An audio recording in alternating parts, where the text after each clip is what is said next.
রাতের অন্ধকারে আমার শ্বশুর যেভাবে কাজ করল সেটা শুনলে তোমাদের দাঁড়িয়ে যাবে, তাই গল্পটি শেষ পর্যন্ত শোনার আগে কানে হেডফোন লাগিয়ে নাও আর চ্যানেলটি এখনই সাবস্ক্রাইব করে দাও।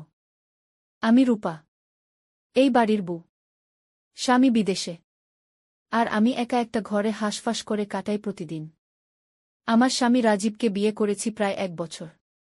বিয়ের 2 মাস পরেই চলে গেছে মালয়েশিয়া, সেই থেকে এই ঘরে আমি একা। শুধু আছেন শ্বশুর। উনি আমার খুব যত্ন নেন, সবকিছুতেই খোঁজ রাখেন। আমি যেন একা বোধ না করি। চেষ্টা করেন সবসময় পাশে থাকতে। কিন্তু জানো, যতই কেউ যত্ন করুক, স্বামীর স্পর্শের অভাবটা কোথাও যেন থেকে যায়। কখনো রাতের বেলায় বালিশে মুখ লুকিয়ে কাঁদি, কখনো দিনের বেলায় চুপ করে বসে থাকি বারান্দায়। সেদিন বৃষ্টি পড়ছিল, আকাশ অন্ধকার। আমি রান্নাঘরে ছিলাম। হঠাৎ লোডশেডিং, সব অন্ধকার হয়ে গেল। মোমবাতি খুঁজছিলাম, তখন পেছন থেকে শ্বশুর এসে বললেন, রূপা মা এত অন্ধকারে একা কেন? আমি একটু চমকে তাকালাম। তখন উনি আমার হাতে মোমবাতি ধরিয়ে দিতে গিয়ে আমাদের আঙুল দুটো একসাথে ছুঁয়ে গেল। একটা হালকা শিহরণ যেন সারা গায়ে ছড়িয়ে পড়ল। চোখ তুলে দেখি, উনি চুপ করে তাকিয়ে আছেন আমার দিকে। কিছু বলতে পারছিলাম না, হৃৎপিণ্ড ধকধক করছিল। হঠাৎ উনি বললেন, তুমি খুব সাহসী মেয়ে রূপা। তোমার মতো বউ পেয়ে রাজীব খুব ভাগ্যবান। সেই কথা শুনে আমার চোখে পানি চলে এলো। আমি যে কতটা অভিমান নিয়ে দিন কাটাই সেটা হয়তো উনি বুঝতে পারছিলেন। আমার চোখের পানি দেখে উনি আমার দিকে এগিয়ে এলেন। আস্তে করে আমার কাঁধে হাত রাখলেন। আমি মাথা নামিয়ে ওনার বুকে মুখ গুজে দিলাম। জানি না কেন, কিন্তু ওই মুহূর্তে আমি আর নিজেকে আটকাতে পারিনি। ওই বুকটা আমার জন্য তখন মনে হচ্ছিল সবচেয়ে নিরাপদ জায়গা। আমরা বারান্দায় বসেছিলাম। বৃষ্টি তখন আরও জোরে নামছে। আমি হেলান দিয়েছিলাম শ্বশুরমশাইয়ের কাঁধে। ওনার হাতে আমার হাত শুধু ধরা ছিল, একটুও না ছেড়ে। হঠাৎ হালকা বাতাসে আমার চুল উড়ে এসে ওনার গালে লাগল। উনি চুল সরিয়ে দিতে গিয়ে এক মুহূর্ত থেমে গেলেন। আমাদের চোখাচোখি হল। তাকিয়ে রইলাম দুজনেই। আমি জানি এই অনুভূতি স্বাভাবিক নয়, কিন্তু আমি চাইছিলাম কেউ আমায় একটু ছুঁয়ে দেখুক, ভালোবাসুক, জড়িয়ে ধরুক। তখন উনি ধীরে ধীরে আমার কপালে একটা চুমু খেয়ে বললেন, তুমি একা নও রূপা, আমি পাশে আছি। আমার চোখ বুজে এলো। এই আশ্বাসটুকুই তো আমি এতদিন ধরে চাইছিলাম। রাতটা তখন গভীর হচ্ছিল। আমরা একসাথে বসেই ছিলাম। কোনো কথা নেই, শুধু নিঃশব্দ একটা টান, যেটা ক্রমে আরও গভীর হচ্ছিল। পরদিন সকালে ঘুম থেকে উঠে দেখি, উনি আমার জন্য নাস্তার প্লেটে আমার প্রিয় লুচি আর আলুর তরকারি দিয়ে গেছেন। তখন মনে হচ্ছিল, আমি যেন কাউকে আবার নতুন করে পেয়েছি। সন্ধ্যায় আবার লোডশেডিং, আবার সেই অন্ধকার। আমি নিজেই বারান্দায় গিয়ে বসি। কিছুক্ষণ পর উনি পাশে এসে বসেন। আমার দিকে তাকিয়ে মুচকি হাসেন। এইবার আমি হাতটা বাড়িয়ে ওনার হাতে রাখি। উনি চমকে ওঠেন না, বরং ওনার আঙুল দিয়ে আমার আঙুল আলতো করে স্পর্শ করেন। আমার গালটা তখন গরম হয়ে উঠছিল। হৃৎপিণ্ড যেন বাইরে চলে আসবে এমন অবস্থা। তখন হঠাৎ আমি নিজেই ওনার বুকে মুখ গুজে বলি, আমি খুব একা সূর্যি। আপনার কাঁধে মাথা রাখলেই শান্তি পাই। উনি আর কিছু বলেন না, শুধু আস্তে করে আমার কপালে আর গালে ছোট্ট করে এক একটা চুমু খান। আমি চোখ বুজে নিই, আর নিজেকে ছেড়ে দিই সেই নিষিদ্ধ আবেগের জোয়ারেই। সেদিন রাতে ওনার বুকে মুখ গুজে আমি যেন নতুন এক শান্তি পেয়েছিলাম।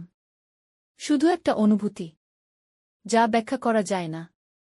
ওনার গায়ে থাকা সেই হালকা গন্ধ, আর ওনার কপালের স্পর্শে আমি ভুলে গিয়েছিলাম আমার স্বামীর অস্তিত্ব। সকালবেলা ঘুম ভাঙল হালকা আলো। চোখ খুলে দেখি আমি নিজের ঘরে, কিন্তু আমার শরীরে তখনও ওনার আলতো স্পর্শের অনুভব রয়ে গেছে। মনে হচ্ছিল কেউ যেন আমাকে আদর করে রেখে গেছে। আমি উঠে রান্নাঘরে গেলাম। চা বানাচ্ছি। তখনই উনি এসে পেছন থেকে বলে উঠলেন, রূপা, চা আমায় একটু আগে দেবে তো? আমি হেসে বললাম, চুপচাপ বসে থাকুন বাবা, আপনার জন্যই তো সব করছি। ওনার মুখে একটা প্রশান্তির হাসি। আমি ওনাকে চা দিলাম। উনি কাপটা ধরতে গিয়ে আবার আমার আঙুল ছুঁয়ে ফেললেন। এই ছোঁয়াগুলো এখন আর আমাকে অস্বস্তি দেয় না, বরং এক ধরনের শান্তি এনে দেয়। চুপচাপ ওনার পাশে বসে আমি চা খাচ্ছিলাম। হঠাৎ উনি আমার মুখের দিকে তাকিয়ে বললেন, তুমি খুব সুন্দর রূপা। তোমার হাসি আমার মন ভালো করে দেয়। আমি কিছু বলিনি, শুধু চা খেতেই থাকলাম। কিন্তু ভিতরে ভিতরে সেই প্রশংসায় আমার মুখটা গরম হয়ে উঠল। হৃদয়ে যেন একটা মিষ্টি ঝড় বইল। সেদিন দুপুরে ঘুমোতে গিয়েছিলাম। ঘুমটা গভীর ছিল। হঠাৎ অনুভব করলাম কেউ যেন আমার কপালে হাত রাখছে। চোখ মেলেই দেখি উনি দাঁড়িয়ে, চোখে মায়া, চোখে কোমল দৃষ্টি। উনি ধীরে ধীরে আমার গালে হাত বুলিয়ে বললেন, তুমি জানো রূপা, তুমি আমার জীবনে এক নতুন আলো নিয়ে এসেছ। তুমি হাসলে আমি বাঁচি। আমি থেমে গেলাম। জানি এটা ভুল। জানি সমাজ এটাকে মানবে না। কিন্তু আমার মন কিছুতেই মানছিল না। আমি ওনার হাতটা ধরে বললাম, তুমি আমার প্রিয় মানুষ হয়ে উঠছ বাবা। আমার একাকিত্বে তুমি আমার প্রিয়তম হয়ে উঠছ। আমার কথায় ওনার চোখ যেন ভরে উঠল জলে। উনি আমার হাতটা নিজের বুকে এনে রাখলেন। বললেন, আমার ছেলের বউ হয়ে এসেছিলে, কিন্তু তুমি এখন আমার হৃদয়ের আশ্রয়। ওই মুহূর্তে আমি আর কিছু ভাবিনি। চুপচাপ উঠে ওনার বুকের মধ্যে জায়গা করে নিয়েছিলাম। ওনার বুকটা ছিল শক্ত, কিন্তু সেই জায়গাটা আমার জন্য ছিল যেন পৃথিবীর সবচেয়ে কোমল আশ্রয়। আমরা কিছুক্ষণ একে অপরকে জড়িয়ে বসেছিলাম। ওনার ঠোঁট এসে ছুঁয়ে গেল আমার কপাল। আমার চুলে ওনার আঙুল ঘুরছিল। আর আমার চোখে মুখে ওনার স্পর্শ যেন ভালোবাসার কথা বলে যাচ্ছিল। সন্ধ্যায় আমরা একসাথে রান্নাঘরে। আমি ভাত দিচ্ছিলাম। উনি পেছন থেকে এসে আমার কোমরে হাত রাখলেন। আমি চমকে উঠিনি, বরং হেসে বললাম, আপনি না খুব দুষ্টু হয়ে যাচ্ছেন বাবা। উনি হেসে বললেন, তোমার এই হাসি আমি সারা জীবন দেখতে চাই রূপা। আমার মনে হচ্ছিল আমি কোনো সিনেমার নায়িকা। আর উনি সেই প্রাপ্তবয়স্ক প্রেমের নায়ক, যার চোখে শুধুই আমার জন্য অনুভূতি। রাত নামল, চাঁদ উঠল। আমি বারান্দায় দাঁড়িয়ে চাঁদ দেখছিলাম। পেছন থেকে এসে উনি আমার গলা জড়িয়ে ধরলেন। আমি চোখ বন্ধ করে ফেললাম। ওনার বুক আমার পিঠে, ওনার ঠোঁট আমার কানের কাছে। আর উনি আস্তে করে ফিসফিস করে বললেন, আমি ভালোবেসে ফেলেছি তোমায় রূপা। ভীষণ ভালোবেসেছি। আমার ঠোঁটে একটা কাঁপুনি এলো। আমি ঘুরে দাঁড়িয়ে ওনার ঠোঁটের উপর আমার ঠোঁট রেখে দিলাম। একটা নরম দীর্ঘ চুমু, যেটা আমাদের নিষিদ্ধ টানকে স্বীকৃতি দিল।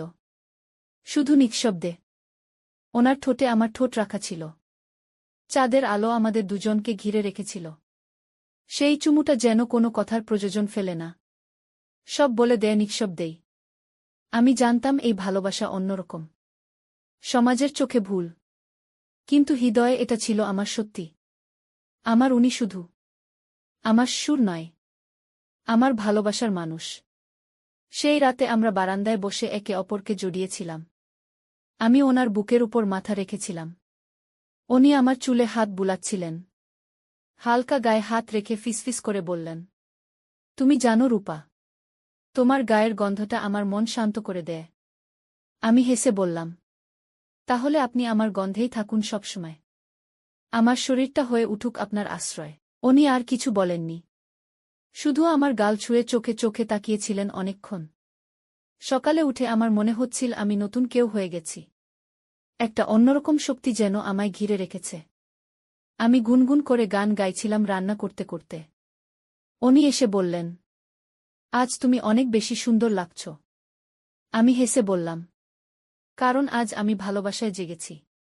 আর সেই ভালোবাসাটা আপনি দিয়েছেন। উনি আমার পেছনে এসে দাঁড়ালেন।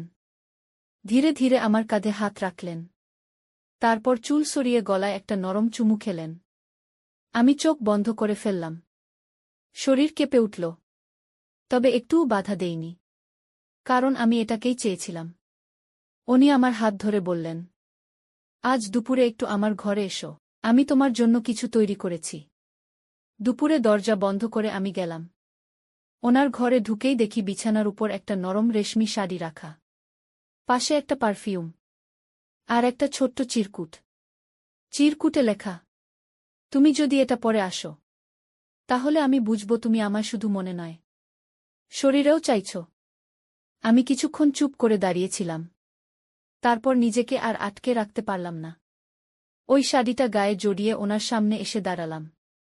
ওনার চোখ বিস্ময়ে বড় হয়ে গেল। উনি ধীরে ধীরে এগিয়ে এলেন। আমার চিবুকে হাত রেখে বললেন, তুমি জানো তুমি কতটা অপরূপ লাগছ এখন। আমি লজ্জায় চোখ নামিয়ে ফেললাম। তখন উনি আমার কপালে ঠোঁট রাখলেন, তারপর মুখে, তারপর গালে। ধীরে ধীরে ওনার ঠোঁট আমার ঘাড় ছুঁয়ে এলো। আমার শ্বাস গা থেকে খুলে গেল যেন। আমি ওনার গায়ে ঝুঁকে পড়লাম। ওনার বুকটা শক্ত কিন্তু নিরাপদ। আমরা দুজনে অনেকক্ষণ ধরে একে অপরকে জড়িয়েছিলাম। এই মুহূর্তগুলো যেন চিরদিনের জন্য ধরে রাখতে চাইছিলাম। আমার হৃদয়টা চাইছিল, এই মানুষটা যেন আমায় ছেড়ে কোথাও না যায়। হঠাৎ বাইরে থেকে দরজার বেল বাজল। আমি ভয়ে ছিটকে উঠলাম। উনি শান্ত করে বললেন, চিন্তা করো না, তুমি এখন আমার। এই ঘরটাও আমাদের। আমি হালকা মাথা নেড়ে বেরিয়ে এলাম। বুকে তখনও ওনার ছোঁয়ার অনুভব। ঠোঁটে তখনও ওনার ভালোবাসার নরম চিহ্ন। সেদিন রাতে ঘুমাতে পারিনি। চোখ বন্ধ করলেই ওনার মুখ, ওনার হাত, ওনার ঠোঁট মনে পড়ছিল। এই সম্পর্ক এখন আর স্বপ্ন নয়, এইটা আমার বাস্তব, যেখানে আমি সুর নয়, একটা পুরুষকে ভালোবাসছি, যার ছায়ায় আমি নিজেকে পূর্ণ মনে করি। আমার চোখে তখন ঘুম নেই। শরীরে তখনও ওনার ছোঁয়ার গন্ধ, ভালোবাসায় ভেজা এক অদ্ভুত কাঁপুনি। আমি জানতাম এটা ঠিক নয়, তবু মন মানছিল না। আমি এখন যাকে ভালোবাসি, সে আমার সুর, কিন্তু ওনার স্পর্শ ছাড়া আমি এখন নিজের অস্তিত্বই খুঁজে পাই না। পরদিন সকালে ঘুম ভেঙে দেখি উনি বারান্দায় দাঁড়িয়ে সিগারেট খাচ্ছিলেন। আমি ধীরে ধীরে গিয়ে পেছন থেকে ওনার বুকে হাত রাখলাম। উনি চমকে তাকালেন। তারপর মৃদু হেসে বললেন, তুমি এখন আমাকে ছেড়ে যেতে পারবে রূপা? আমি হেসে বললাম, আমি কোথায় যাব? আপনি ছাড়া আমি এখন কেউ না। উনি আমার কপালে চুমু দিয়ে বললেন, তাহলে এসো, আজ সারাদিন আমার পাশে থেকো। আমরা একসাথে দুপুর কাটালাম। ঘরের পর্দা টেনে দিয়ে আলোর ভেতরে ভালোবাসা লুকিয়ে রাখলাম। ওনার কোলের উপর মাথা রেখে শুয়েছিলাম। উনি আমার চুলে আঙুল চালাচ্ছিলেন, আমার গাল ছুঁয়ে বলছিলেন, তুমি জানো রূপা, আমি কবে থেকে এমন কাউকে খুঁজছিলাম, যে শুধু আমার হবে। তুমি সেই আলো। আমি চোখ বন্ধ করে শুধু ওনার শব্দগুলো শুনছিলাম, যেন প্রতিটা শব্দ আমাকে শক্ত করে আঁকড়ে ধরছিল। কিন্তু বিকেলের দিকে হঠাৎ এক ফোন আসল। রাজীবের ফোন। আমার স্বামী। ও বলল, আমি টিকিট কেটে ফেলেছি, এই সপ্তাহেই ফিরে আসছি। আমি কিছুক্ষণ চুপ করে থাকলাম। শুধু বললাম, আচ্ছা। কল কেটে দিয়ে আমি চুপ করে বসেছিলাম অনেকক্ষণ। মনে হচ্ছিল একটা ঝড় এসে আমাদের সম্পর্কটাকে উড়িয়ে নিয়ে যাবে। রাতের খাবারের সময় আমি আর কিছু খেতে পারছিলাম না। উনি বুঝে ফেললেন। ধীরে ধীরে আমার পাশে এসে বসে বললেন, ফিরছে রাজীব, তাই তো? আমি মাথা নাড়লাম। উনি আমার গালে হাত বুলিয়ে বললেন, তুমি যদি বলো, আমি ওকে সব বলবো। তুমি আমার পাশে থাকলে আমি কাউকে ভয় পাই না। আমি কেঁপে উঠলাম। বললাম, না প্লিজ, এই ভালোবাসাটাকে আমাদের মধ্যে রাখি। এইটুকু সম্পর্কই আমার জীবনের সবচেয়ে বড় সুখ। উনি আমায় বুকে টেনে নিলেন। চোখের জল মুছে দিয়ে বললেন, তাহলে আজ রাতে শুধু আমার হয়ে থাকো। আর কিছু চাই না। সেই রাতটা আমাদের জীবনের শেষ রাত ছিল। আমরা জড়িয়েছিলাম নিঃশব্দে, কোনো শব্দ ছিল না। শুধু ছিল চোখে চোখ রাখা, ঠোঁটে ঠোঁট ছোঁয়ানো, আর হৃদয়ভরা ভালোবাসার স্পর্শ। চাঁদ জানালায় তাকিয়েছিল, আর আমি শুধু ওনাকে অনুভব করছিলাম। শেষবারের মতো। সেই রাতটাই আমাদের একান্ত সময় ছিল। সকালবেলা আমি ঘুম থেকে উঠলাম। ওনার পাশে আর কাউকে পেলাম না। শুধু টেবিলের উপর রাখা ছিল একটা চিঠি, আর একটা সাদা ফুল। চিঠিতে লেখা ছিল, রূপা, আমি জানি তুমি আমায় ভালোবেসেছ। আমিও তোমায়। কিন্তু আমার ভালোবাসা তোমায় কষ্ট দিক এটা চাই না। রাজীব আসছে। তোমরা সুখী হও, আর আমার জন্য দোয়া করো। আমি চলে যাচ্ছি। আমি সেই চিঠিটা বুকে চেপে ধরে কাঁদছিলাম। চিৎকার করে বলতেও পারছিলাম না। শুধু মনে হচ্ছিল বুকটা ফেটে যাবে। উনি সত্যিই চলে গেছেন, কারো কিছু না বলে। শুধু আমায় এক বুক ভালোবাসা দিয়ে সেদিন সন্ধ্যায় রাজীব এলো। আমি চোখ লুকিয়ে রাখলাম। ও বলল, তুমি ঠিক আছো তো? মনে হচ্ছে কেমন যেন চুপচাপ। আমি মাথা নেড়ে বললাম, ভালো আছি। শুধু একটু ক্লান্ত। রাজীব বুঝতে পারেনি কিছু, কিন্তু আমার হৃদয়ের ভিতরটা জানত। আমি আজও একজন মানুষকে ভালোবাসি, যে আর আমার জীবনে নেই। মধুসূদন বাবু মানে আমার শ্বশুর আর কখনো ফিরে আসেননি। শুধু মাঝে মাঝে পোস্ট অফিসে একটা চিঠি আসে। নাম নেই, ঠিকানা নেই, শুধু লেখা থাকে, আমি ভালো আছি। তুমি তো ভালো আছো, তাই তো? আমি সেই চিঠিগুলো এখনো লুকিয়ে রাখি একটা বাক্সে, যেখানে আমি আমার ভালোবাসা লুকিয়ে রেখেছি। আমার জীবন এখন অন্যরকম। বাইরে আমি একজন বউ, মাঝে মাঝে মা হব নিশ্চয়, কিন্তু ভিতরে ভিতরে আমি এখনো মধুসূদনের সেই এক রাতের প্রেমিকা, যার ভালোবাসা ছিল সত্যি, যা আজও নিঃশব্দে বেঁচে আছে আমার হৃদয়ে।